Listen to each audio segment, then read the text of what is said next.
WTAJ Sports with Josh Berrian.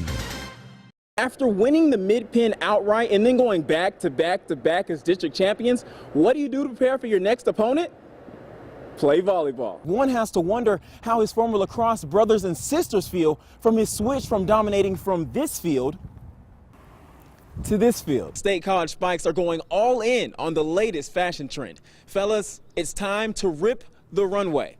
Or should I say, romp.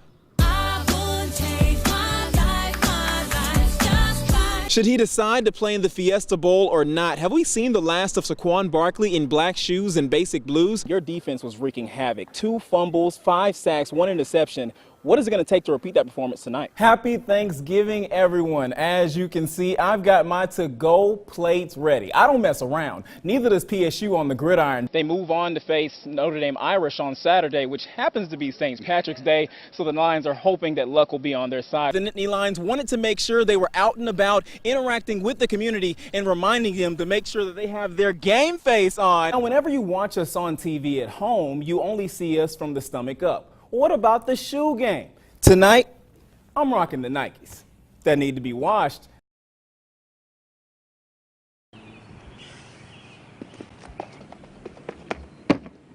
Much better, much better. I've never really thought about it. I've just always dealt with it. For most high school long and triple jumpers, practice is located at the sand pit as part of a multi-sport facility with a grass field at its center.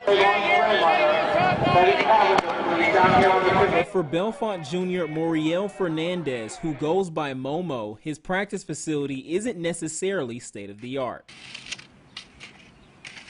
We have I guess a makeshift runway, which is that, and you just jump into a sand pit. The runway, located on the sidewalk right outside of Bellefonte Middle School, doesn't meet regulation standards, causing challenges for Momo and other jumpers. Not being able to actually do a full run through because the mat doesn't go far enough back for me. I guess also like jumping into some rocks every now and then. The amount of speed down the runway as well as his steps before takeoff are just some of the adjustments Momo has to make when competing in a real track facility. Another challenge he had to overcome this season was his health. Throughout the season, he actually had a hip injury. It really limited his time with me. We had him at the trainers a lot. But even with that hip injury, he still put a lot of hard work and determination in getting healthy, coming back to the team as quickly as he could. He came to practice even when he was injured to help me rake the pit, help me, work with athletes. He's just been an instrumental piece to our program in the past couple of years. At first glance, Fernandez isn't exactly your ideal athlete, standing 5 feet 1 inch tall, but Momo sees it as an advantage for his events. Because I'm small, it's easier to move more, I guess, and get up higher, because I'm not really heavy. There's nothing heavy weighing me down. It's certainly paying dividends in the record books as Momo broke the school records for both long and triple jump this season. I'm probably the smallest record holder for our school.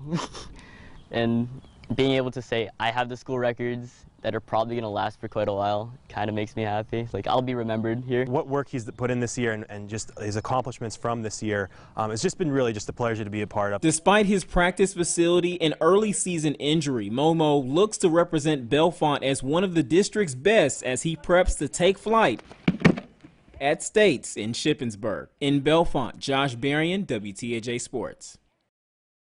Former Nittany Lions safety Marcus Allen has been a Pittsburgh Steelers fan for as long as he can remember. The Steelers selected Allen in the 5th round of the 2018 NFL Draft, and after today's rookie minicamp, he can stop dreaming and start working. Right, back, right. Oh shit, quickly, finish, turn 1, finish, the whole way through. It's a blessing. Like I said before, I've been dreaming about this all my life, and to really be out here, like living my dream, it's unbelievable. The hard-hitting safety did several drills with the defensive back. Some of the techniques were new to Allen, but thankfully, newly hired defensive backs coach and former defensive coordinator Tom Bradley was there to bring him along. The way he teaches and explains things is incredible, so I'm blessed to have him as a coach. Allen says he's already comfortable with the guys he's been working with, but to have former PSU teammate Parker Cawthorn in camp with him makes it feel more like home. As soon as I saw Parker, man, we just oh, what's up, bro? Because Penn State guy, and we always bonded. I talked to him about just coming out here and working. that's all you can do. Pittsburgh already has a bunch of safeties on the roster, plus drafting Terrell Edmonds from Virginia Tech. It'll be interesting to see how Allen fits into the Steelers' plans, but Allen has faith in the coaching staff. Kevin Colbert, Mike Tomlin, Coach Bradley, whatever they got going on, I trust it. So I want to get on the field as fast as possible. I just want to work my butt off. Now, even though Allen has already signed his deal with the team, he still says he has a chip on his shoulder and is willing to do any and everything to find his place in the secondary for the Steel City. From the Rooney Sports Complex, Josh Berrian for Nittany Nation. Revenge is a dish best served cold.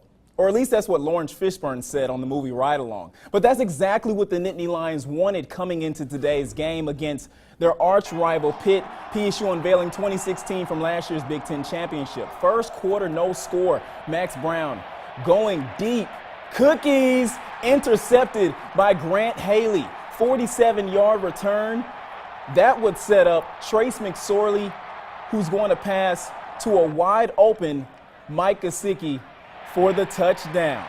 PSU up 7-zip. But that was just the beginning. Someone call MC Hammer because you can't touch this man.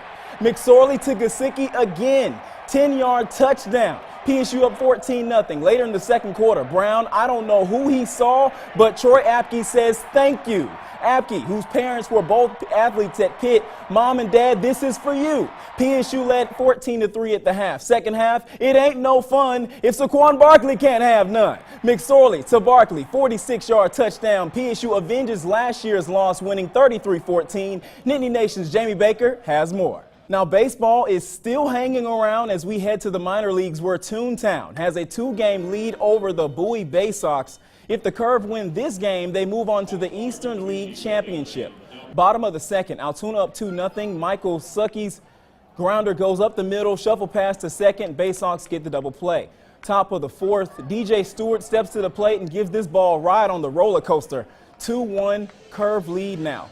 Zhang Nejong gets under this pitch and it looks like it's going. Look out for the wall. Altoona up 3-1. That one didn't go over, but this one does. Pablo Reyes in the bottom of the fifth. There goes your souvenir, sir. And one more from Wyatt Matheson.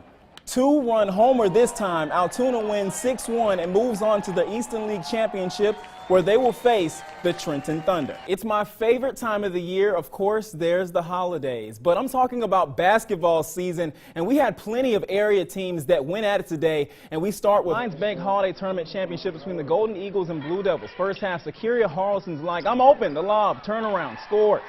Amelia Consaglo doesn't need backup. She's got this one herself, and she takes it to the rack. Next, look at the ball movement by the Blue Devils. Tina Holland. Holla! That's good for 2. Then Allie Campbell with a pirouette as she puts 2 up. Peyton Wagner tacks on 2 later for Tyrone, but Bellwood Anna's girls walk away with the trophy, winning 75-39. The boys will take the court next as Tyrone win at it again for the championship. First half, Tanner Worthing gets this party started with the downtown get down. 3 is good. Next, Trent Walker drives, takes the contact, and shoots the fadeaway. Quarter coming to a close. Jacob Meredith at the buzzer, switch, keeping my hand up because it looks pretty. Second quarter, Golden Eagles on fire now. Blaine Hoover from outside. It's good. And you know what? If it ain't broke, don't. Just don't fix it. Tyrone defends home court and wins the title 59-46. Josh Berrian. Nittany Nation's Josh Berrian. EHA Sports with Josh Berrian.